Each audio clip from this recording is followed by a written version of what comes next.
기도하시겠습니다. 거룩하신 하나님 아버지, 거룩한 제날에 살아계신 하나님 아버지 앞에 드려지는 이 예배가 신령과 진정한 예배가 되어서 하나님 보좌에 온전히 연락되는 귀한 예배가 되게 하여 주옵소서. 한교회를 붙잡아 주시옵소서. 북녘에 무너진 하나님의 재단도 수축해 주시옵소서.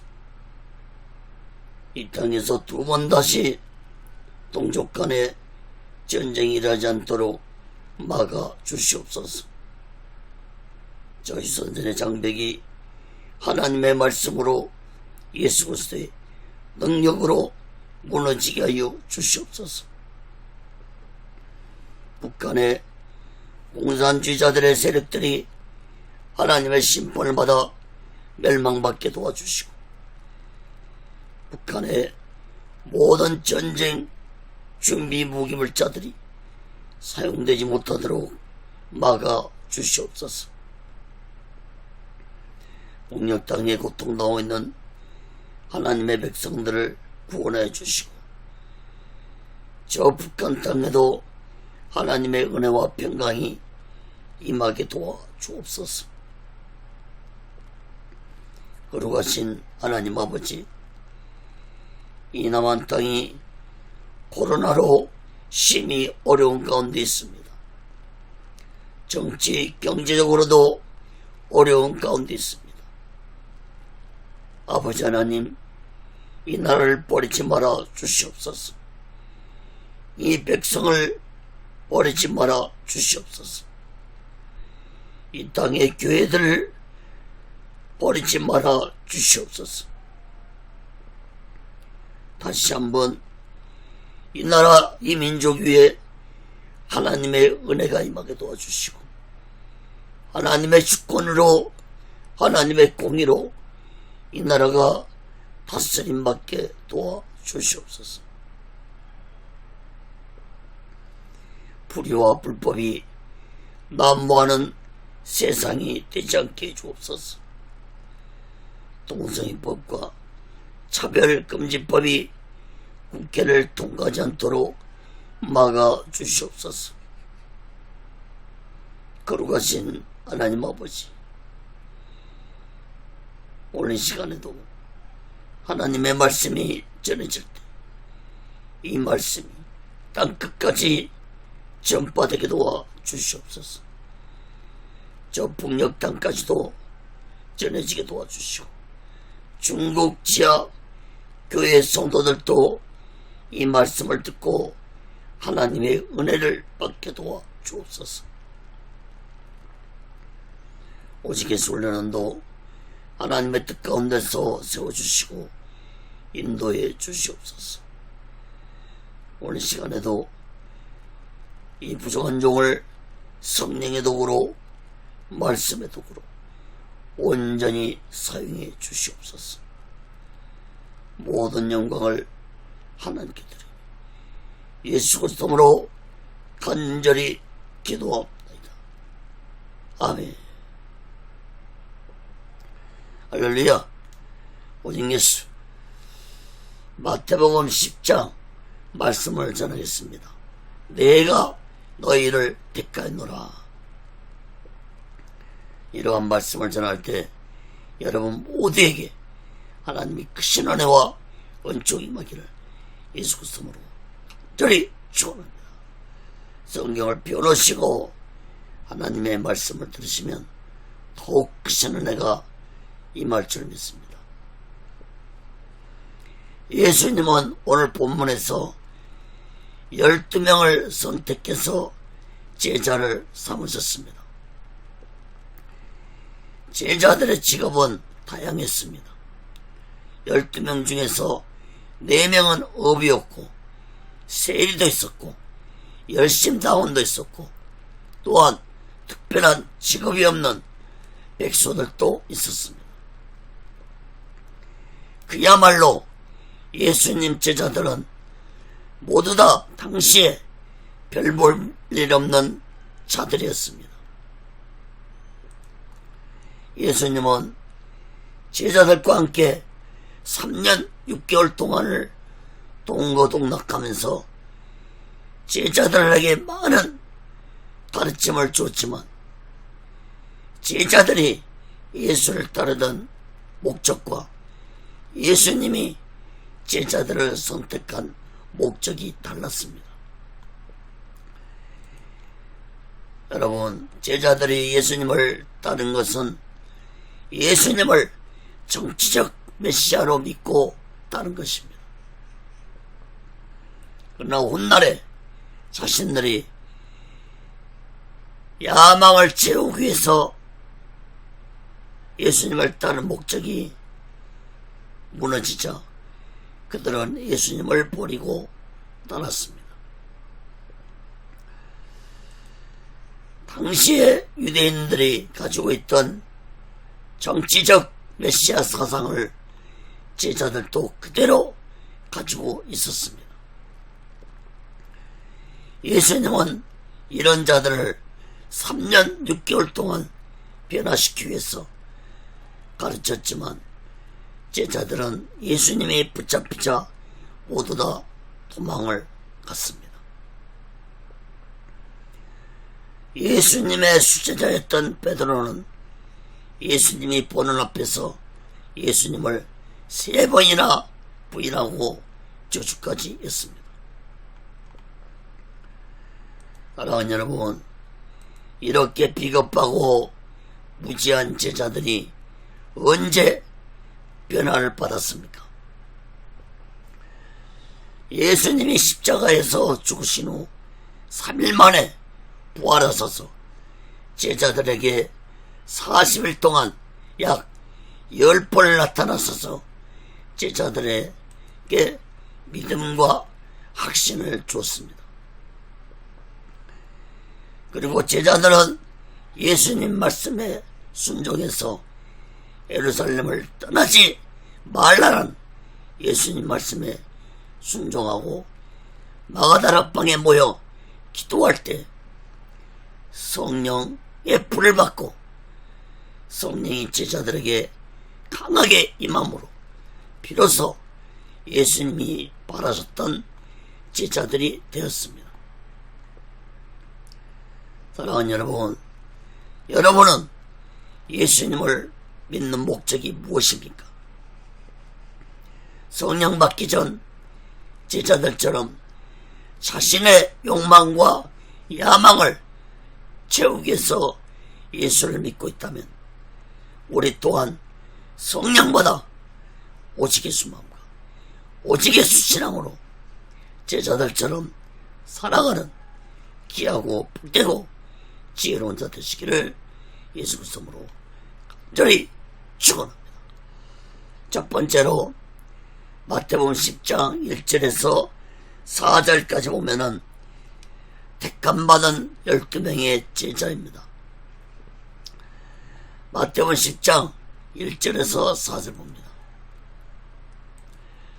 예수께서 그 12제자를 부르사 더러운 귀신을 쫓아내며 모든 병과 모든 약한 것을 고치는 권능을 주시니라.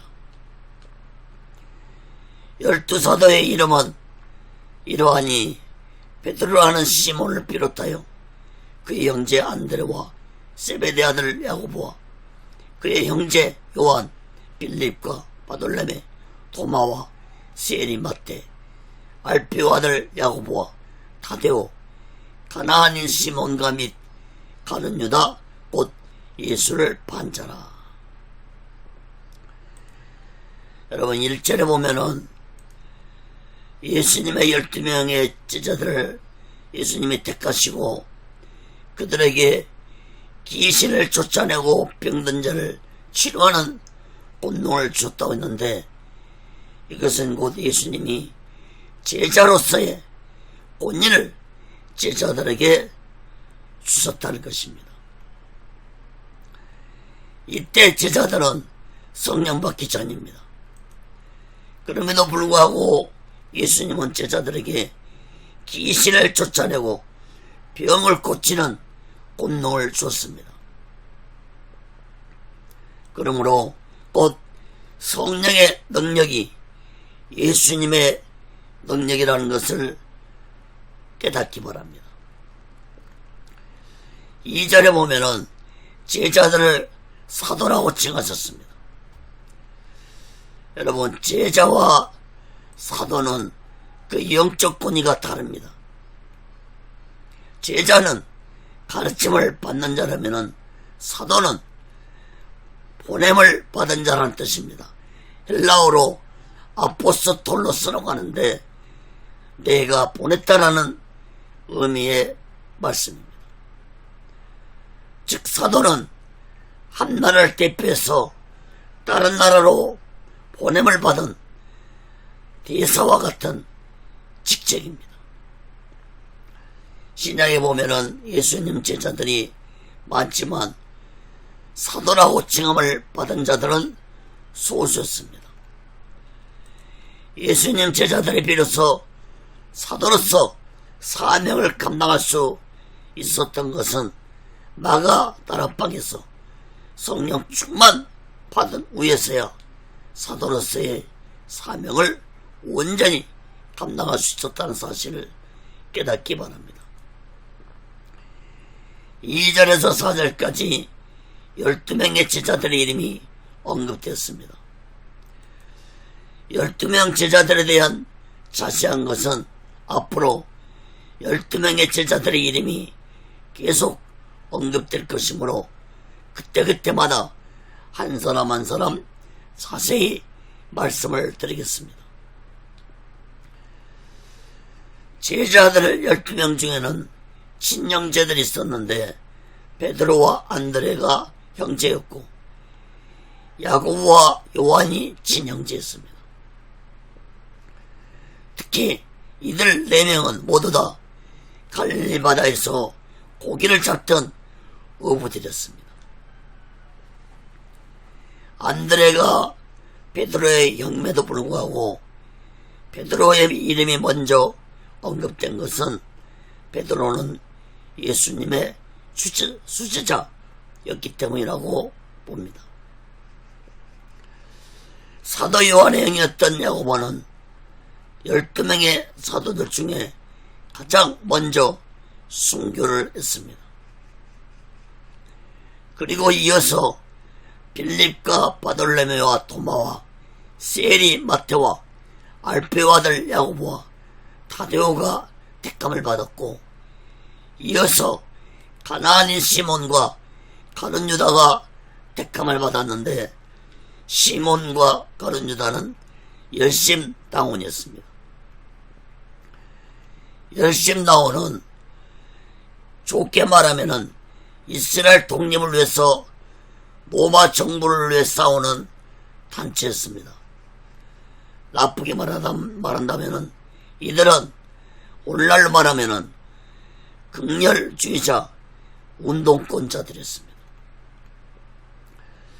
이런 가룟 유다는 후에 은 30에 예수님을 팔아넘긴 자가 되었습니다.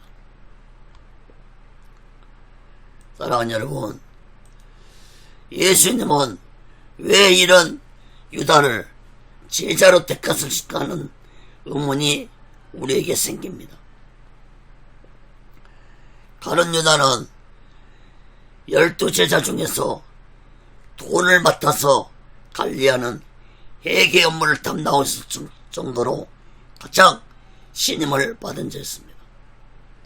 그런데 이런 가룟 유다가 언제 예수님을 배반할 생각이 가룟 유다 마음에 들어갔는가 하면은 예수님이 자신은 십자가에서 곧 죽을 것이라고 말씀하자 가룟 유다는 예수를 믿고 따랐던 모든 것이 무너져 버렸습니다. 마치 배신당하는 느낌이었을 것입니다. 열심당원이었던 가룟 유다가 예수를 따라다닌 것은 로마 정부를 무너뜨리고 자신의 야망을 채우기 위해서 예수님을 따라다녔던 것인데 자신의 꿈이 무너지게 되자 바로 이때 원수악한 마귀가 다른 유다 마음에 들어가서 다른 유다를 미혹한 것입니다. 요한복음 13장 2절에 보면은 마귀가 벌써 시몬의 아들 다른 유다의 마음에 예수를 팔려는 생각을 넣었더니, 여러분, 후에 예수님은 다른 유다가 회개하고 돌아올 기회를 4번이나 줬지만 다른 유다는 끝까지 자신의 죄를 회개하지 않냐고 스스로 목을 메고 자살하고 말았습니다. 사랑하는 여러분, 다른 유다를 통해서 사명자들이나 예수 믿는 자들이 깨달아야 할 것은 예수를 이용해서 나의 욕망과 야망을 채우게 사명을 감당하고 예수를 믿는다면 악한 원수마귀가 반드시 미혹하고 말 것이라는 사실을 마음 깊이 깨달아야 할 것입니다.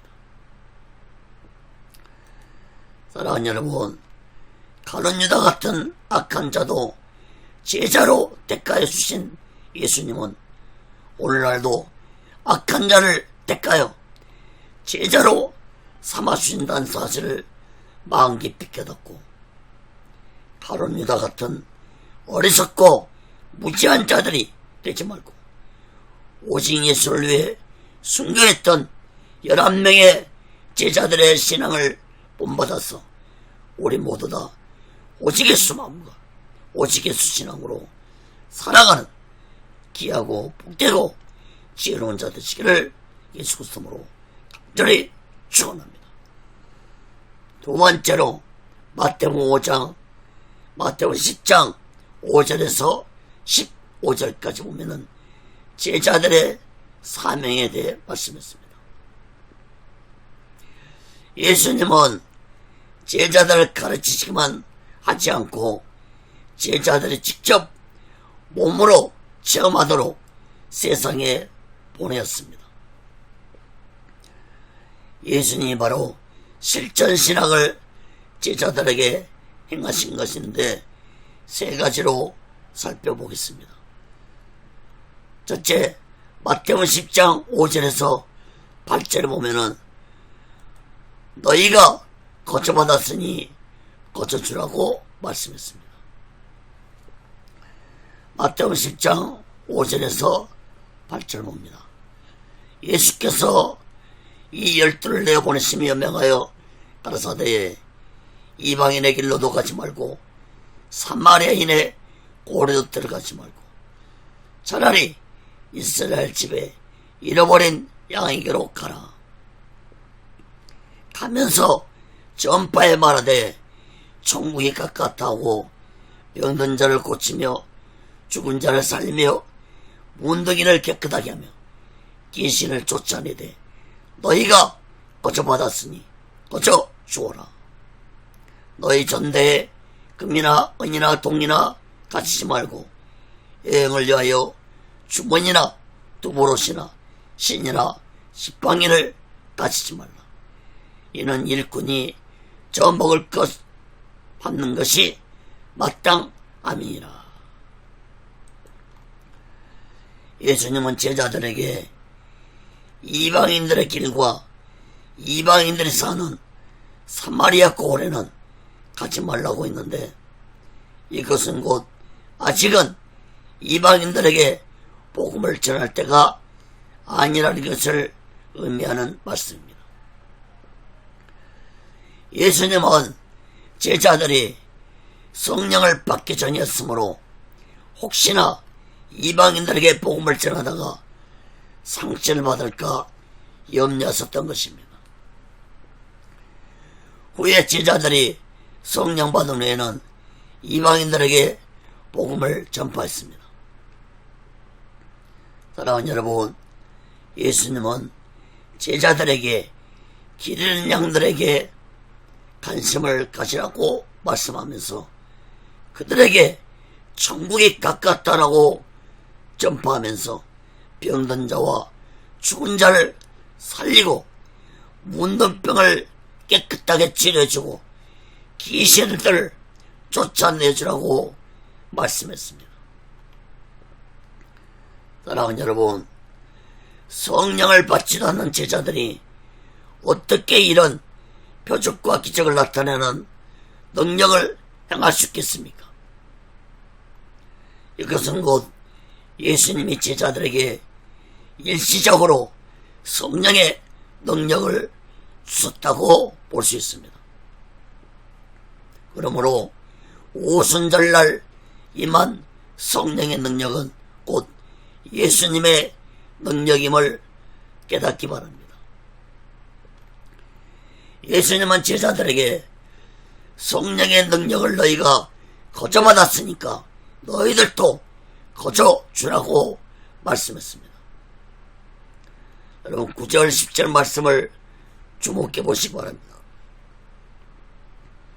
백성들에게서 먹을 것은 도움을 받되 전대를 만들어서, 다시 말해서 돈 주머니를 만들어서 돈을 저축하지 말고 옷이나 지팡이는 소유물을 의미합니다. 옷이나 지팡이를 소유하지 말라고 말씀했습니다. 사랑하는 여러분, 오늘날 병을 고쳐주고 물질을 받는 자들이 많은데 이런 자들은 곧 성령의 능력을 해방하는 죄가 될 것입니다. 마태복음 12장 31절에 보면은 그러므로 내가 너희에게 이르노니 사람의 모든 죄와 해방은 사하심을 얻되 성령을 해방하는 것은 사하심을 얻지 못하겠고. 사랑하는 여러분, 하나님께 거저받은 성령의 능력으로 나의 살인사욕을 챙기는 어리석고 무지한 자들 되지 마시고 오직 예수 마음과 오직 예수 신앙으로 사명을 감당하는 지혜로운 자 되시기를 예수 스승으로 간절히 축원합니다. 두 번째로 마태복음 10장 11절에서 15절을 보면은 평안하기를 빌라고 했습니다. 마태복음 10장 11절 15절 봅니다. 아무 성이나 촌에 들어가든지 그 중에 합당한 자를 찾아내어 너희 떠나기까지 거기서 머물라. 또 그 집에 들어가면서 평안하기를 빌라. 그 집에 이에 합당하면 너의 빈평안이 거기 임할 것이요, 만일 합당치 아니하면 그 평안이 너희에게 돌아올 것이니라. 누구든지 너희를 영접도 아니하고 너희 말을 듣지도 아니하거든 누구든지 아니하거든 그 집이나 성에서 나가 너희 발의 먼지를 떨어버리라. 내가 진실로 너에게 이르노니 심판날에 소돔과 고모라 성이 그 성보다 견디기 쉬우니라. 예수님은 제자들에게 어떤 성에 들어가면 합당한 자를 찾아내서 그 집에 머물라고 했습니다. 이것은 곧 믿음 있는 자들을 찾으라는 말씀입니다. 합당한 자의 집에 들어가면은 먼저 평안을 빌어주라고 했습니다. 그런데 만약에 믿음 있는 자가 제자들을 영접지 아니한다면은, 너희 말도 듣지 않는다면 그 집이나 성에서 나갈 때 발에 먼지를 털어버리라고 했는데, 이것은 곧 심판에 대한 것을 의미하는 행위였습니다. 15절에 보면은 예수님은 이런 자들을 심판날에 소돔과 고모라 땅보다도 더 무서운 심판을 받을 것이라고 말씀했습니다. 사랑하는 여러분, 예수님의 사명자들을 냉대하는 것은 곧 예수님을 냉대하는 것과 같습니다. 오늘 본문 마지막 부분에서 예수님은 제자들을 영접하는 것에 대해서 다시 재차 말씀을 하셨으므로 마지막 부분에서 제자들을 영접한 것에 대해서 말씀을 드리겠습니다. 세 번째로 뱀같이 지혜롭고 비둘기같이 순결하라고 했습니다. 마태복음 10장 16절에서 23절 봅니다. 보라, 내가 너희를 보냄이 양을 이리 가운데 보낸 것 같도다. 그러므로 뱀같이 지혜롭고 비둘기같이 순결하라. 사람들을 삼가라. 저희가 너희를 공회에 넘겨주겠고 저희의 땅에서 채찍질하리라.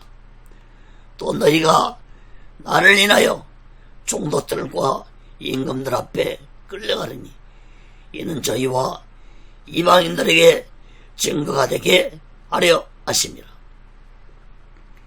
너희를 넘겨줄 때에 어떻게 또는 무엇을 말할까 염려치 말라.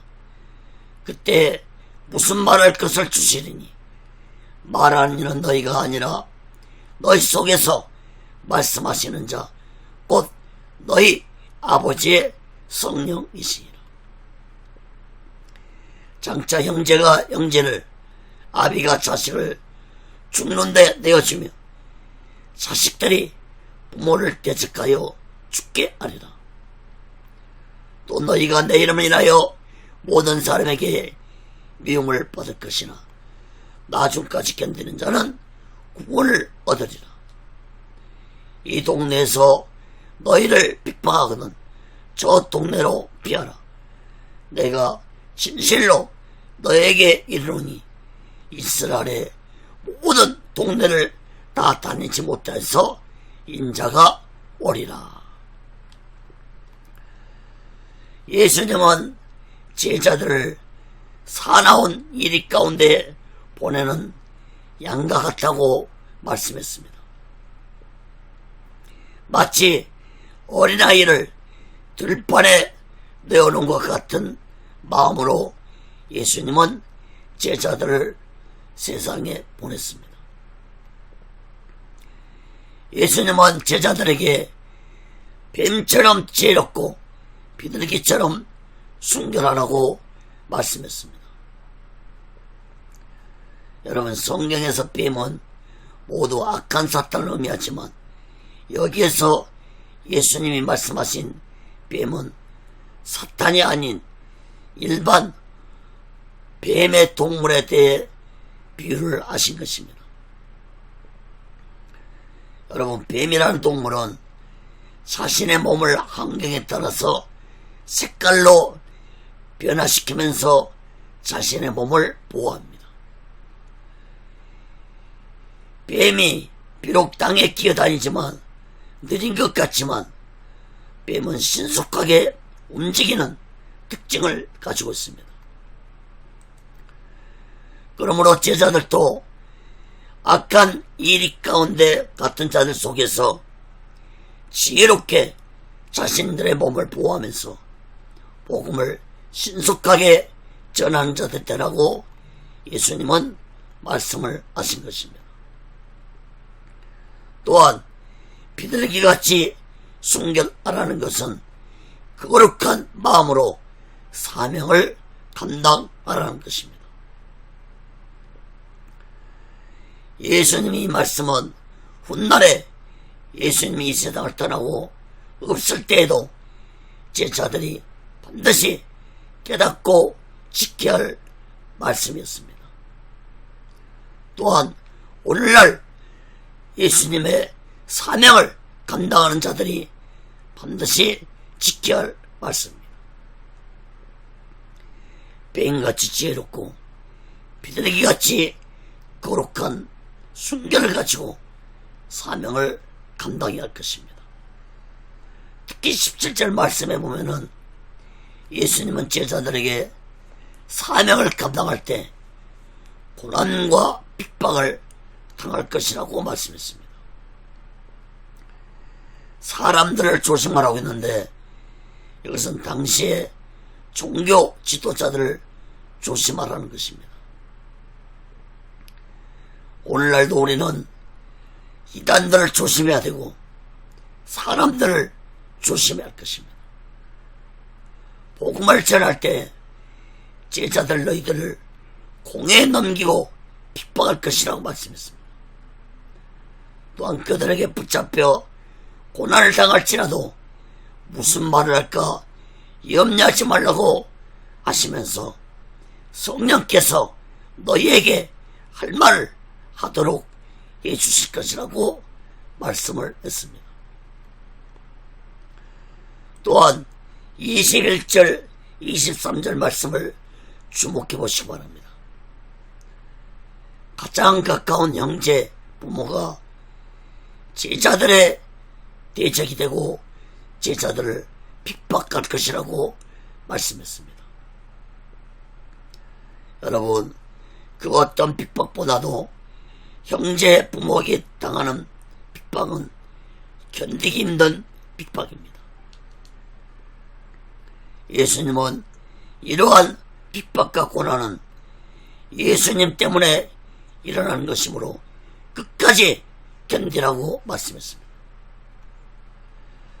또한 핍박이 올 때 가만히 당하고만 있지 말고 피하라고 말씀했습니다.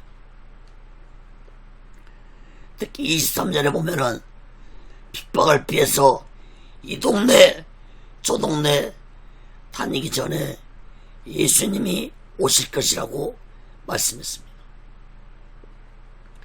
이것은 곧 핍박이 끝이 있다는 것입니다. 사랑하는 여러분, 이 말씀은 12명의 제자들에게만 주어진 말씀이 아닙니다. 여러분, 제자들이 다 죽었어도 예수님은 아직도 오시지 않고 있습니다. 그러므로 이 말씀은 모든 사명자들에게 주어진 말씀으로 해석할 수 있습니다. 당시의 제자들에게는 핍박이 끝이 있다는 말씀으로도 해석할 수 있습니다. 사랑하는 여러분, 마지막 때 예수 복음을 전하는 모든 사명자들은 핍박을 당할 것입니다. 예수님의 발복에서 무엇이라고 말씀했습니까? 마태복음 5장 11절 13절 봅니다. 을을 위하여 핍박을 받는 자는 복이 있나니 천국이 저희 것입니다. 나를 인하여 너희를 욕하고 핍박하고 그것이스로 너희를 거스러 모든 악한 말을 할 때는 너희에게 복이 있나니 기뻐하고 즐거워하라. 하늘에서 너희의 상이 큼이라. 너희 전에 있던 선자들을 이같이 핍박하였느니라. 사랑하는 여러분, 사명자들이 핍박을 당할 때 그때마다 예수님 오실 날이 심히 가까워지고 있다는 사실을 우리들은 마음 깊이 깨닫고 오직 예수 마음과 오직 예수 신앙으로 마지막 날 준비하고 다시 오실 예수를 기다리며 살아가는 귀하고 복되고 지혜로운 자 되시기를 예수 이름으로 간절히 축원합니다. 그건 세 번째로 마태복음 10장 24절에서 42절까지 봅니다. 두려워하지 말라 했습니다.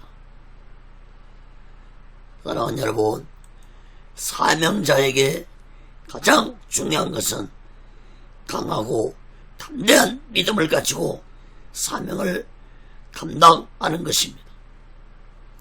두 가지로 살펴보고 말씀을 마치겠습니다. 첫째, 핍박을 두려워하지 말라 했습니다.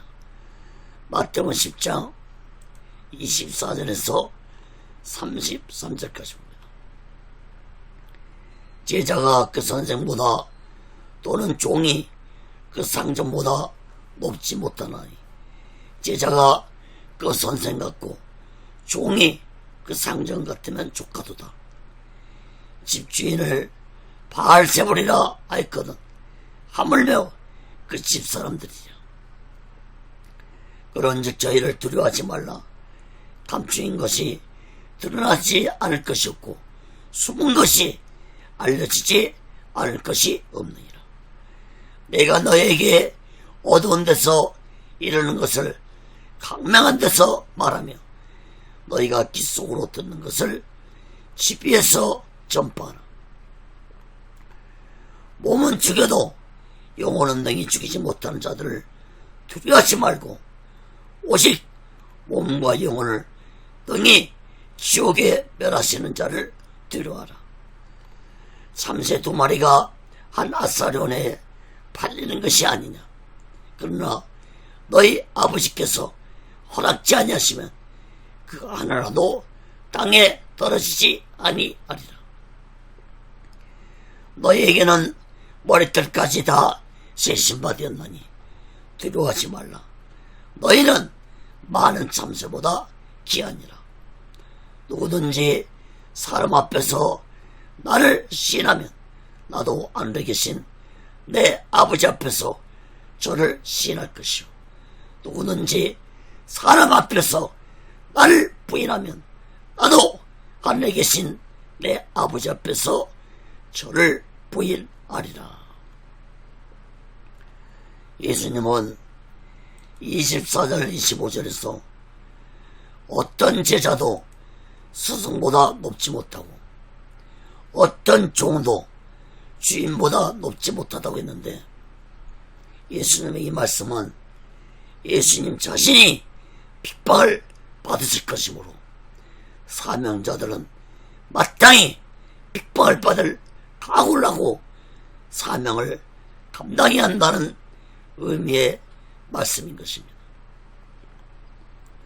또한 예수님은 악한 종교 지도자들이 자신을 바알세불이라고, 즉 귀신의 우두머리라고 핍박을 했는데 제자들 너희들을 어떻게 핍박을 하지 않겠느냐고 말씀을 하셨습니다. 그러므로 26절 27절에서 예수님은 핍박하는 자들을 두려워하지 말라고 말씀하시면서 핍박하는 자들의 행위를 모두 다 기억하시고 반드시 그들을 심판하시겠다고 말씀을 하셨습니다. 그러므로 사명자들은 두려워하지 말고 복음을 전파하는 자들이 되라고 말씀했습니다. 특히 예수님은 28절에서 사명자들은 영혼을 죽이지 못하는 핍박하는 자들을 두려워할 것이 아니라 영혼을 죽여서 지옥에 던지는 하나님을 두려워하는 자들이 되라고 말씀했습니다. 또한 예수님은 29절 31절에서 참새 비유와 머리털 비유를 통해서 사명자들을 얼마나 귀하게 여기시는지 말씀을 하셨습니다. 참새까지도 돌보시는 하나님이 사명자 너희들 귀하게 여기지 아니하겠느냐는 말씀입니다. 머리털까지도 세심받으신 하나님이 어찌 사명자들을 지키시고 보호해주지 않겠느냐는 말씀입니다. 그러므로 사명자들은 두려워하지 말고 강하고 담대함으로 예수 그리스도의 복음을 전하는 자들이 되어야 할 것입니다. 32절 33절 말씀을 주목해서 보시기 바랍니다. 누구든지 사람 앞에서 나를 시인하면 나도 하늘에 계신 내 아버지 앞에서 저를 시인할 것이요. 누구든지 사람 앞에서 나를 부인하면 나도 하늘에 계신 내 아버지 앞에서 저를 부인하리라. 사랑하는 여러분, 우리 모두는 언젠가는 죽어서 하나님 심판대 앞에 모두 다 서게 될 것입니다. 그 심판대 앞에서 예수님은 자신을 부인하는 자들을 향해서 내가 너희를 도무지 알지 못한다고 말씀하실 것입니다. 사랑하는 여러분, 예수님이 모른다고 하는 것은 곧 천국에 들어가지 못하고 지옥에 들어갈 것을 의미하는 것입니다. 사랑하는 여러분, 우리 모두 다 오직 예수 만무가 오직 예수 신앙으로 강하고 담대하게 복음을 전하는 자 되어서 이 다음 하나님의 심판대 앞에서 예수님으로부터 잘했다 충성된 종이라는 말씀을 듣는 귀하고 복된 자들 되시기를 예수 그리스도로 간절히 축원합니다. 자, 두 번째로 오직 예수 신앙으로 살아야 합니다. 마태복음 10장 33절에서 34절에서 42절까지 옵니다. 내가 세상에 화병을 주러 온 줄로 생각지 말라. 화병이 아니요 검을 주러 왔노라. 내가 온 것은 사람이 그 아비와 딸이 어미와 며느리가 시어머니와 불하게 하려 함이니 사람의 원수가 자기 집안 식구니라. 아비나 어미를 나보다 더 사랑하는 자는 내게 합당치 아니하고 아들이나 딸을 나보다 더 사랑하는 자도 내게 합당치 아니하고 또 자기 십자가를 지고 나를 쫓지 않는 자도 내게 합당치 아니하리라. 자기 목숨을 얻는 자는 잃을 것이요 나를 위하여 자기 목숨을 잃은 자는 얻으리라. 너희를 영접하는 자는 나를 영접하는 것이요 나를 영접하는 자는 나 보내신 이를 영접하는 것이니라. 선자 이름으로 선자를 영접하는 자는 선자의 상을 받을 것이요 의인의 이름으로 의인을 영접하는 자는 의인의 상을 받을 것이요 또 누구든지 제자의 이름으로 이 소자 중 하나에게 냉수 한 그릇이라도 주는 자는 내가 진실로 너에게 이르노니 그 사람이 결단코 상을 잊지 아니하리라 하시니라. 여러분, 예수님은 제자들에게 놀라운 말씀을 하셨는데 이 말씀을 잘 해석해야 할 것입니다. 잘 깨달아야 할 것입니다. 34절 36절 말씀을 보면은 예수님은 자신이 세상에 화병을 주러 온 것이 아니라 검을 주러 왔다고 말씀을 하면서 예수로 인해서 가족들이 불화하게 될 것이고 사람의 원수가 집안 식구가 될 것이라고 말씀했습니다. 여러분, 예수님이 이 말씀을 잘 이해해야 할 것입니다. 잘못 이해하면은 예수님은 가정을 분열시키는 분으로 오해할 수 있는 것입니다. 기독교는 가정을 분열시키는 종교가 아닙니다. 예수님은 산상설교에서 내 이웃을 사랑하고 원수까지도 사랑하라고 말씀했는데 가족의 사랑을 깨뜨리려고 이 말씀을 하신 것이 아닙니다. 그러므로 예수님의 이 말씀은 제자들이 사명을 감당하는 데 있어서 가장 큰 걸림돌이 가족이 될 것이라는 말씀을 하신 것입니다. 오늘날도 마찬가지입니다. 사명을 전하는데 가장 먼저 걸림돌이 되는 건 가족입니다. 여러분, 예수 그리스도의 복음을 전하는 사명자가 될 때 가장 싫어하는 자가 영적으로 누굽니까? 바로 온수마귀 사탄입니다.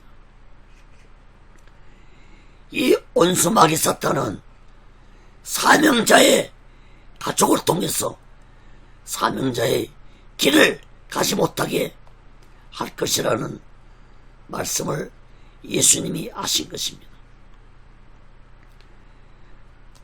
사랑하는 여러분, 그러므로 사명자들은 자신이 분명히 사명을 받았다면 가족들의 어떤 반대도 불구하고 그 반대를 이기고 사명자의 길을 가야 한다는 예수님의 말씀인 것입니다. 예수님은 계속해서 37절 38절에서도 가족을 더 사랑하면 내게 합당치 않다고 2번이나 거듭 반복해서 말씀을 하셨는데, 이 또한 가족을 사랑하지 말라는 말씀이 아닙니다. 이 말씀은 사명자는 오직 예수 신앙으로 사명을 감당하는 자가 되어야 한다는 말씀인 것입니다. 특히 39절 말씀 보면은 사명자는 목숨을 다해 사명을 감당하는 자가 되어야 한다고 말씀을 하셨습니다. 여러분, 목숨을 다해서 각자의 주신 사명을 감당하는 자들이 되시기를 간절히 바랍니다. 그리고 예수님은 40절 41절에서 영접이라는 말씀을 6번이나 반복해서 말씀을 하셨습니다. 이 말씀은 곧 오직 예수 신앙으로 사명을 잘 감당하는 사명자들을 도와줄 때 그들에게도 사명자들이 받을 상급을 주실 것이라는 말씀입니다. 예수님은 사명자들을 영접하면 예수님을 영접하는 것이고, 예수님을 영접하면 하나님을 영접하는 것과 같다고 하시면서, 선자를 영접하면 선자의 상을 받을 것이고, 의인을 영접하면 의인의 상을 받을 것이라고 말씀했습니다. 또한 42절 말씀을 보면은 예수님은 사명자에게 냉수 한 것이다 주는 자는 반드시 기억하고 상을 주실 것이라고 말씀을 했습니다. 사랑하는 여러분, 예수님으로부터 직접 사명을 받는 자도 사명자지만 사명자를 도와주는 것도 사명을 감당하는 자라는 사실을 깨닫기 바랍니다. 여러분, 극동방송에 보면은 전파 선교사라는 말이 있습니다. 이국에 나간 선교사들을 위해서 헌금하는 자들을 위해서 붙여진 이름입니다. 사랑하는 여러분, 사명자를 도와줄 때 사명자가 받을 상급을 나도 받는다는 예수님의 말씀을 마음 깊이 깨닫고 우리 모두 다 오직 예수 마음과 오직 예수 신앙으로 사명을 감당하고 사명자들을 도와주는 귀하고 복되고 지혜로운 자 되시기를 예수 그리스도로 간절히 축원합니다. 말씀을 맺겠습니다. 여러분, 제자들이 예수님을 택한 것이 아니라 예수님이 제자들을 택하셨습니다. 여러분, 우리 또한 내가 예수를 믿고 택한 것이 아닙니다. 예수님이 나를 택하시고 나에게 믿음을 주어서 예수를 믿도록 하셨다는 사실을 우리들은 마음 깊이 깨달아야 할 것입니다. 요한복음 15장 16절에 보면은 너희가 나를 택한 것이 아니오 내가 너희를 택했다고 말씀했습니다. 사랑하는 여러분, 한나라의 장관들도 내가 장관 되고 싶다고 해서 장관이 된 것이 아닙니다. 대통령이 선택해서 장관으로 직임을 주듯이 내가 하나님의 자녀로 선택되고 사명자로 선택된 것은 전능하시고 살아계신 하나님의 선택으로 된 것이라는 사실을 우리는 마음 깊이 깨달아야 할 것입니다.